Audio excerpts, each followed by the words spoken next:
And what's up, everybody? This is Terminator Juice, and welcome back to Juice Opinions Volume.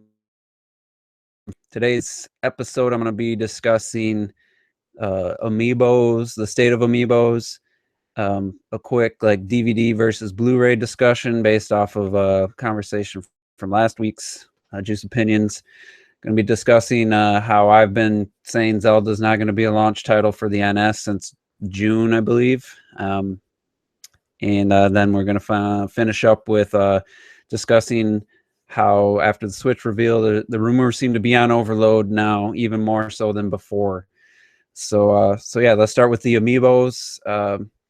They had some restocks lately. I picked up a Robin. You can see behind me there.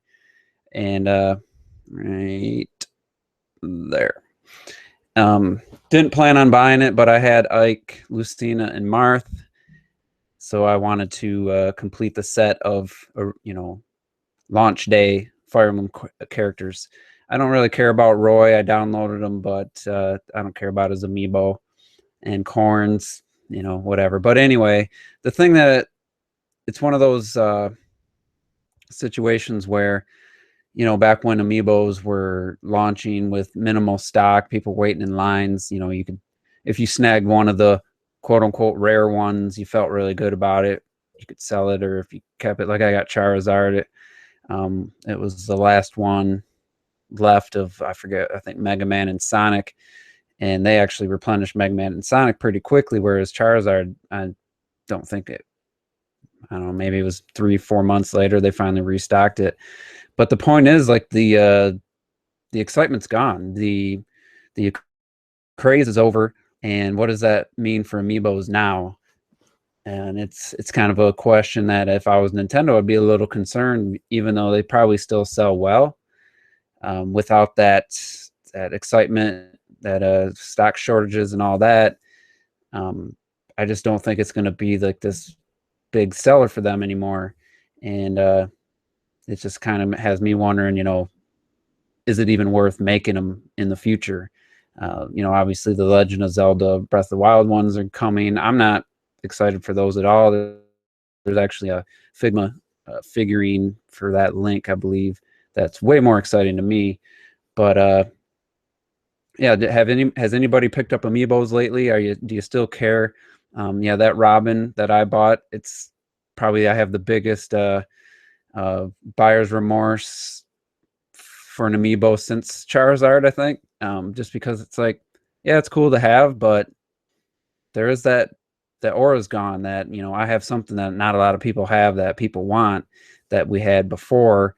And like Terrell pointed out in the podcast about the NES Classic, I bought a couple Amiibos I would have never bought if they were just plentiful in stock. There wasn't going to be a shortage or anything. I wouldn't have bought King DDD probably, even though I do have all the Kirby ones, which is cool.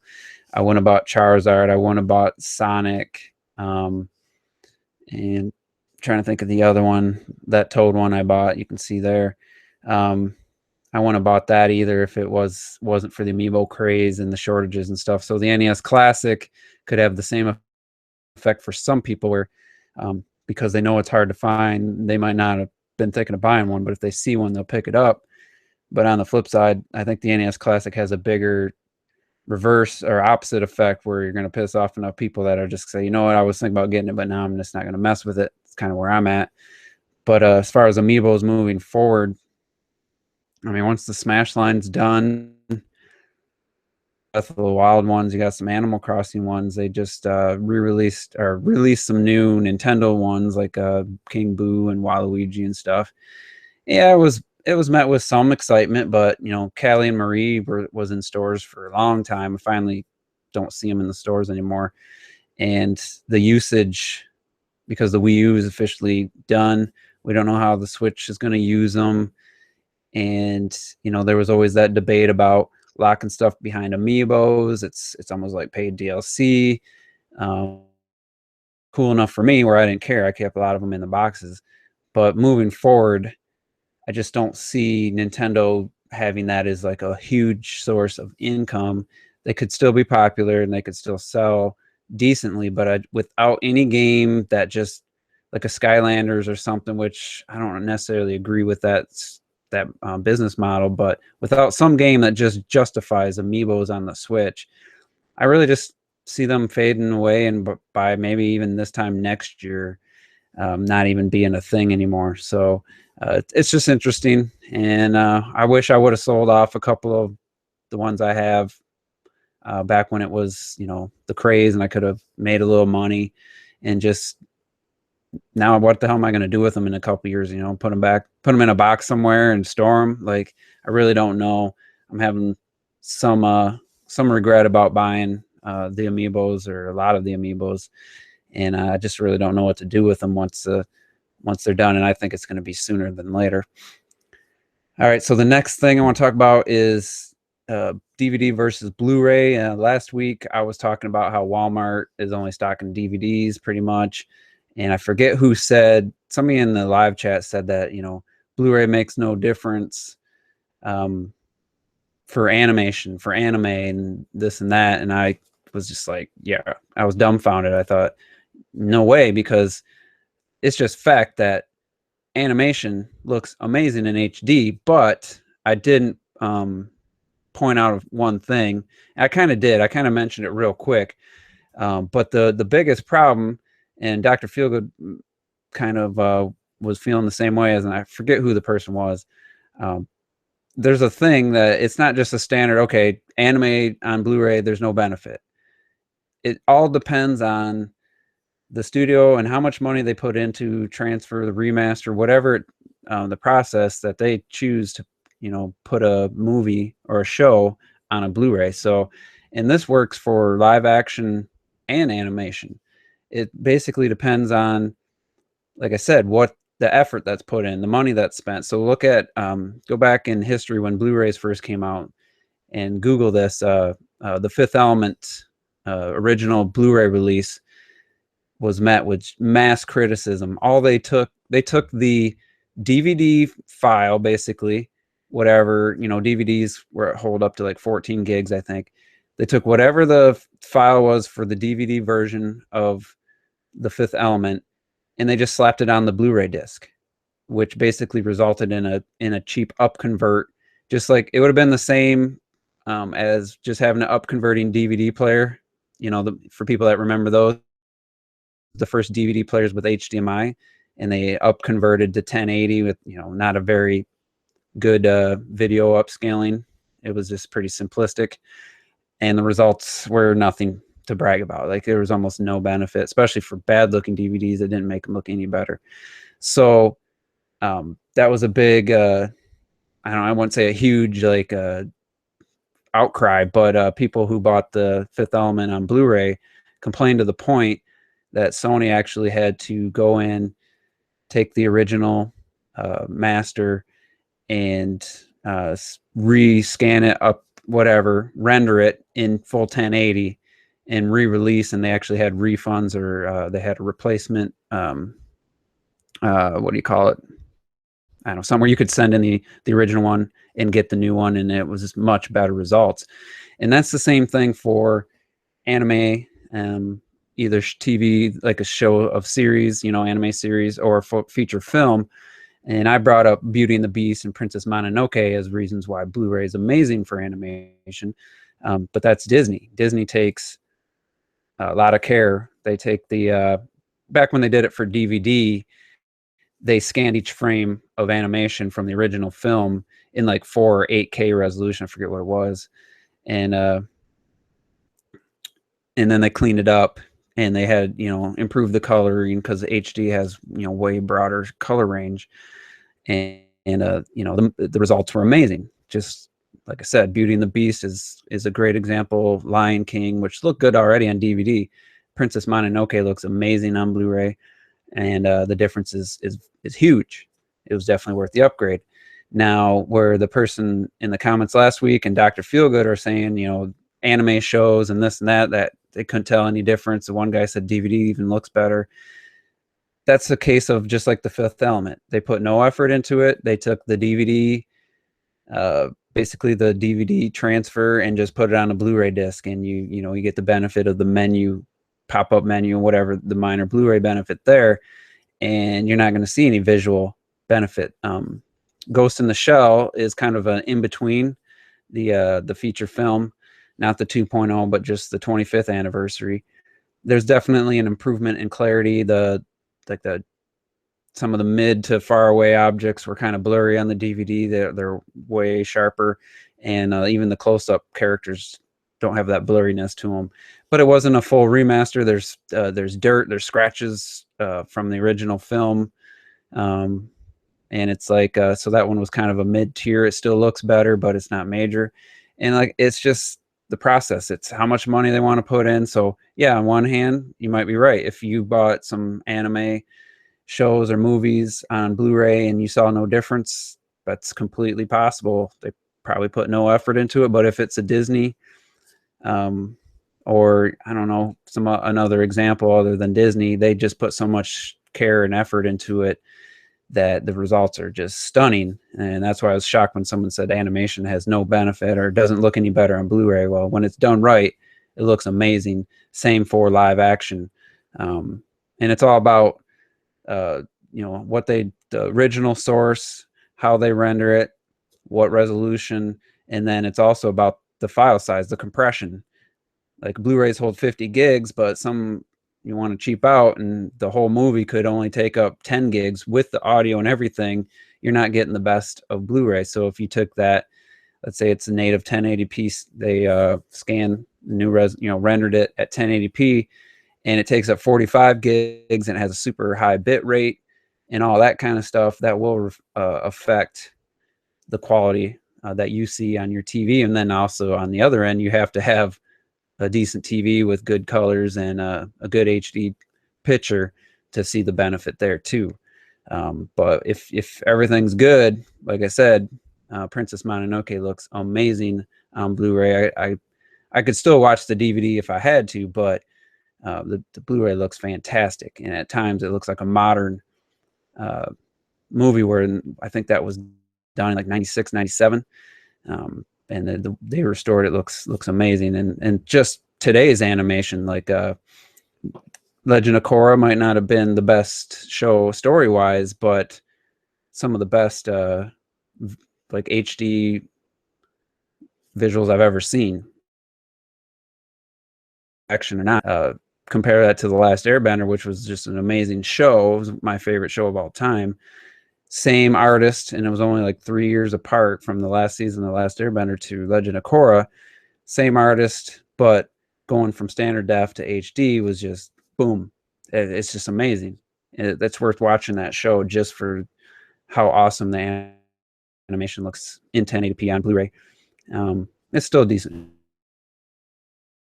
Little key tech stuff there. Let's get back to video games, and that's people are surprised and talking about how Zelda's possibly not going to be a launch title. And I've been saying this since June, so I'm not surprised. It's not official, but when I saw that trailer at E3 and it said 2017, no month, right then and there, I knew first and foremost they weren't going to lock into a month at that point, and then have to officially delay it again. The game's coming out in 2017, no question about it. But its funny thing is every video after that, all the what do you call it, reactions, reviews of E3, every single person just automatically said Breath of the Wild was a launch title. And I just remember everyone I watched, IGN's, everybody just slapped in March for Breath of the Wild subconsciously, because they knew the Switch, the NX at the time was supposed to come out in March and Breath of the Wild was going to be a split release. Everyone just said March launch title.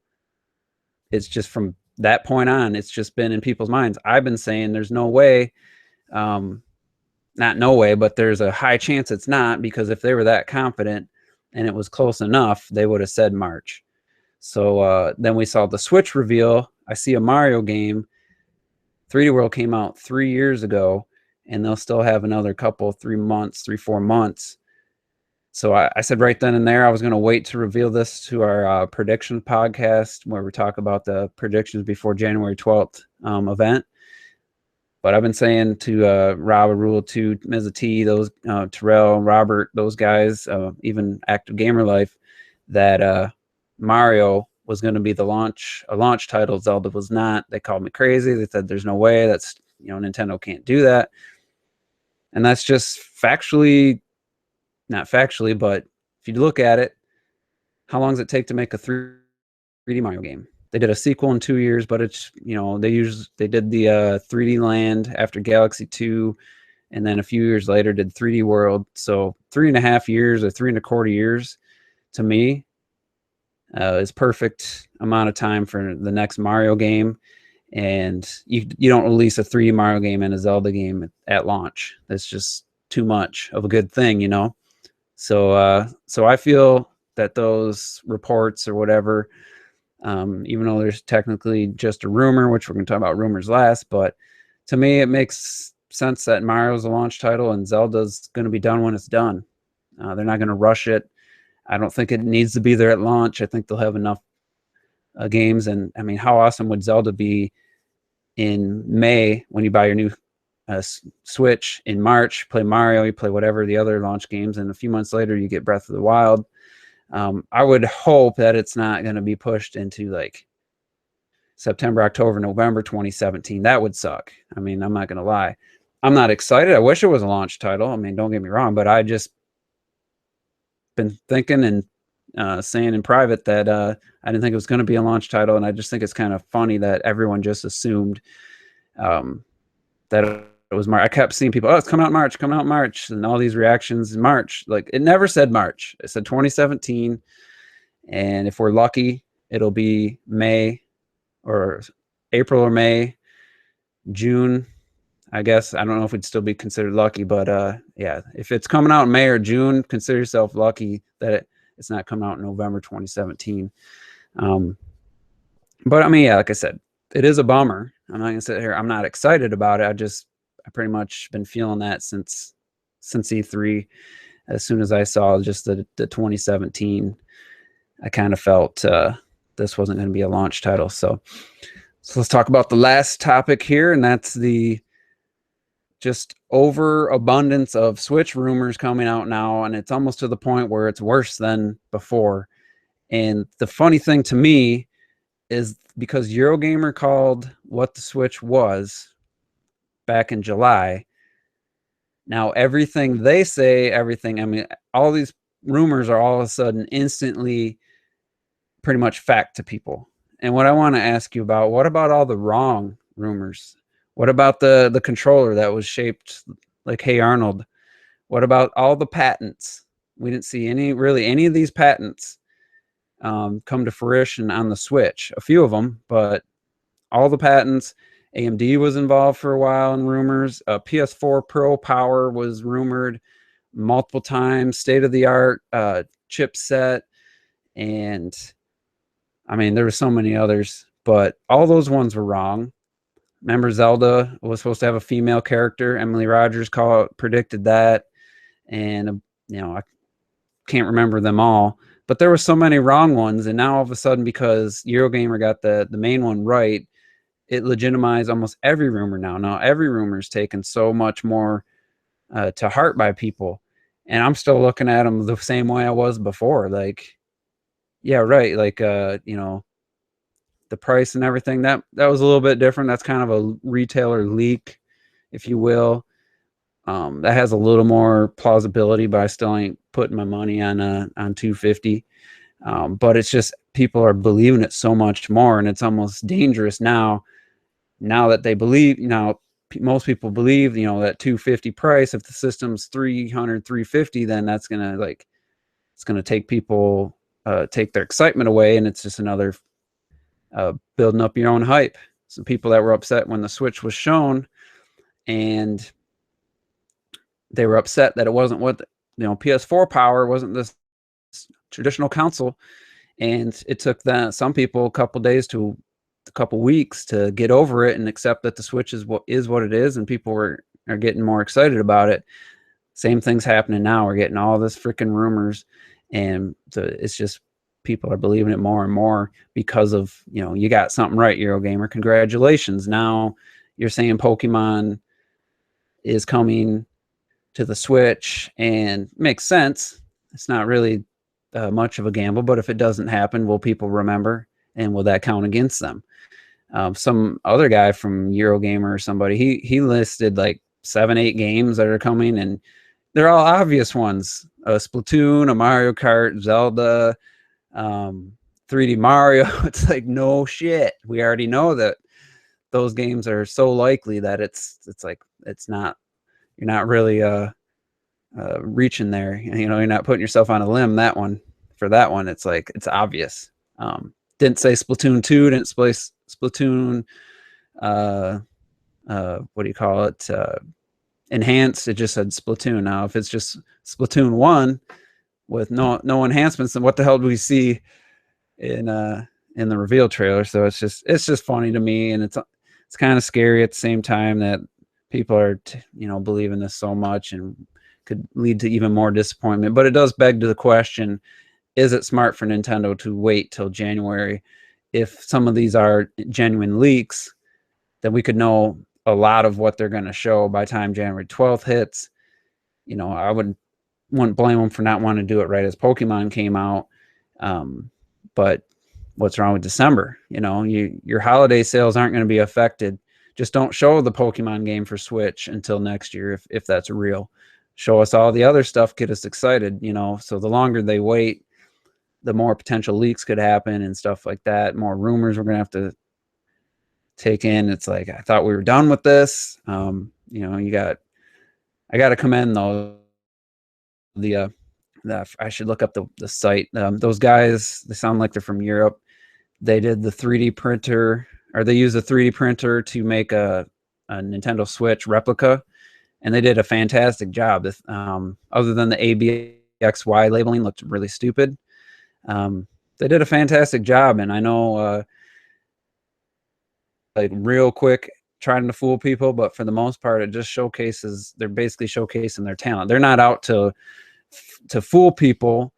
They're out to just show their talents and hopefully get some jobs, where they actually got paid to make that from Etika, and based off their NX reveal, which was basically them advertising their skills.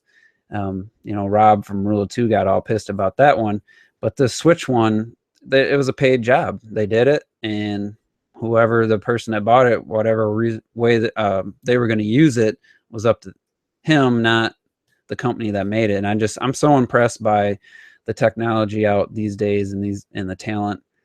And the technology is more than the talent, but they did a great job. It's a video worth watching, seeing how they made the fake Nintendo Switch, and I'm fascinated by stuff like that and how things are made, and I wish I had the capabilities to do that. So yeah, that's going to be it for this Juice Opinions. Let me know what you think in the comments, and we'll see you guys next week with another batch of topics. Until then, have a good one.